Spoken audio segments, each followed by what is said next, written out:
गोरखनाथ द्वितीय उपदेश अनाहत चक्र का विस्तृत वर्णन। सिद्ध सिद्धांत पद्धति भाग 19। चतुर्थ हृदयाधारम अष्टदल कमलम अधोमुखम तन्मध्ये कर्णिकाया लिंगाकारम ज्योतिरूपा ध्यायेत सैव हंसकला सर्वेन्द्रियाणि वश्यमि भवन्ति। गोरखनाथ रचित इस महाज्ञान को बूंद में सागर का समावेश कर दिया है। इस अस्तित्व में जो भी घटित हुआ है वह सब कुछ कह दिया गया है।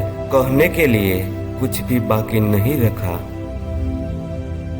जब सृष्टि का आरंभ नहीं हुआ था तब क्या था, फिर सृष्टि किस प्रकार अस्तित्व में आई और उन अस्तित्व की एक एक बात इस प्रकार कही गई है कि कोई भी किसी भी प्रकार से अध्यात्म की बात करेगा तो वह उसकी कॉपी ही होगी।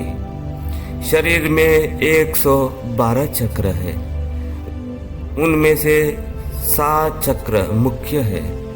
सातों चक्रों से 15-15 चक्र जुड़े हुए हैं, जो उनकी संख्या 112 है। 2 चक्र शरीर के बाहर है। यहाँ पर गोरखनाथ 9 चक्र की बात कर रहे हैं, जिनको सुनकर जिज्ञासु साधक की ज्ञान पिपासा शांत हो जाती है और बातों में समय न बिताकर वो अपनी साधना में तीव्र हो जाता है।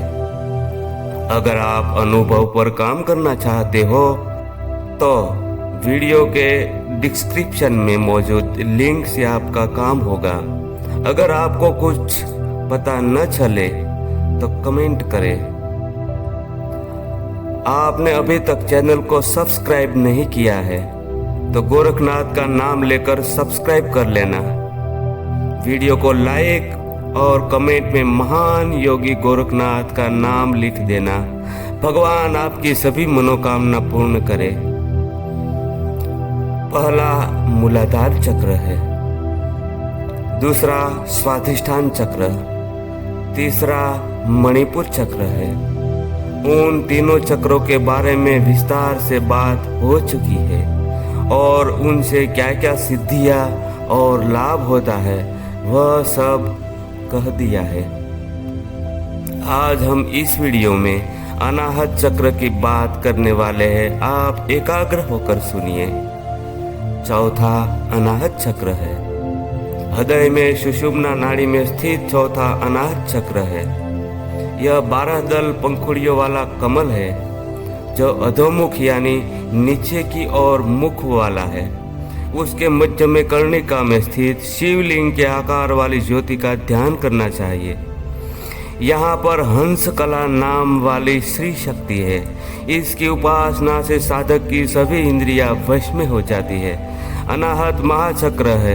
यह पाप पुण्य से रहित है।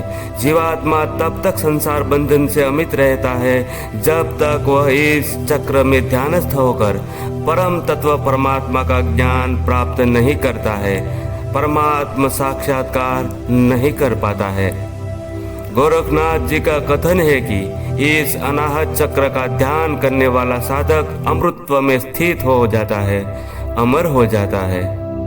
अनाहत चक्र के ध्यान से साधक ब्रह्ममय हो जाता है। यह चक्र प्रचंड सूर्य के समान प्रकाशित है। हृदय चक्र यानी अनाहत कमल के ध्यान से मन जड़ता का परित्याग कर उधरगामी होकर प्रदोष पाता है, वे जाग जाता है। महायोगींद्र मच्छेंद्र नाथ जी ने गोरखनाथ जी को उपदेश दिया है। हृदय चक्र में मन प्रबोध कहकर कहा कि अनाहत चक्र आघात रहित होता है। सृष्टि की समस्त ध्वनियों की उत्पत्ति परस्पर 2 वस्तुओं के आघात से होती है। भौतिक जगत से परे दिव्य ध्वनि ही समस्त ध्वनियों का स्रोत है। यह अनहद यानी अनाहत नाद है। ये ध्वनियां हृदय केंद्र से उत्पन्न होती है। यह चक्र नीले रंग का कमल है। इसके मध्य में पद कोण की आकृति है। इसका बीज मंत्र यम है। इसका वाहन द्रुतगामी यानी काला हिरण है। यह वायु तत्व का प्रतीक है। इसके देवता पिनाक धारण करने वाले भगवान शिव है। इसकी अधिष्ठात्री देवी काकिनी है। अनेक सिद्धों और योगियों ने इस चक्र का रंग श्वेत भी बताया है। इस चक्र में 4800 श्वास आने के समय यानी 4 घंटे 20 मिनट तक ध्यान करना चाहिए। इस ध्यान से निर्लोभता, सत्यता, प्रेम, सावधानता, समदर्शिता, अहिंसकता, वात्सल्य, विवेकशीलता, जिज्ञासुता, दया, क्षमा और करुणा की शक्ति प्राप्त होती है। शिव संहिता में इस चक्र को लाल रंग का कहा गया है। यह चक्र आनंद का स्थान है। इस अनाहत चक्र में व्याप्त परम तेज को बाणलिंग कहा है। इस बाणलिंग के स्मरण मात्र से साधक को दृष्ट अदृष्ट फल की प्राप्ति होती है। वह दूरस्थ सूक्ष्म पदार्थों को देखने की शक्ति पाता है। वह आकाश में उड़ने में समर्थ हो जाता है। खेचरी मुद्रा सिद्ध हो जाती है। आकाश में स्थित जीव साधक के वश में हो जाते हैं। महायोगी गोरखनाथ का कथन है कि इस ज्योतिर्पूर्ण कमल के मध्य में शक्ति स्वयं को असाधारण रूप से भव्य, सुंदर और स्थिर लिंगाकार प्रकाश के रूप में प्रकट करती है। शिव रूपिणी शिवालिंगन के आनंद में मग्न कुंडलिनी के इस रूप को हंस कला कहा जाता है। मूलाधार, स्वाधिष्ठान एवं मणिपुर चक्र, यह 3 चक्र अनाहत चक्र के नीचे के चक्र है। यह तीनों चक्र सृष्टि का भौतिक अस्तित्व है। यह शक्ति है। और अनाहत चक्र से ऊपर विशुद्धि, आज्ञा एवं सहस्त्रार चक्र है। यह वह अभौतिक है। यह शिव है। जब तक ऊपर के 3 और नीचे के 3 अलग अलग होते हैं तब सृष्टि शिव में समाहित रहती है। ऊपर के 3 और नीचे के 3 चक्र जब अनाहत में मिलते हैं तो घर्षण से अनहद नाद होता है। नीचे के 3 चक्र ऊपर की ओर गति करते और ऊपर के 3 नीचे की ओर गति करते, उनका मिलन ही शिव शक्ति मिलन है। शिव यानी जो वो नहीं है और शक्ति वह है जो अभी है। इस हंस कला को श्री शक्ति भी कहा जाता है।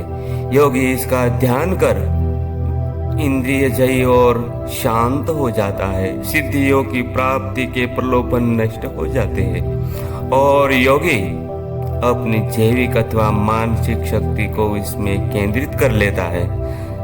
बस आज इतना ही। अब हम मिलेंगे अगले वीडियो में विशुद्धाख्य चक्र के वीडियो को लेकर। उसे आप जरूर सुनिएगा क्योंकि उसमें योगी किस प्रकार विशुद्धि चक्र की शक्ति से कैसे ब्रह्मांड को हिला सकता है। उतना ही नहीं, उसमें बहुत कुछ शामिल है जो आपके काम आ सकता है। आप उस वीडियो को जरूर सुनिएगा। अलख निरंजन।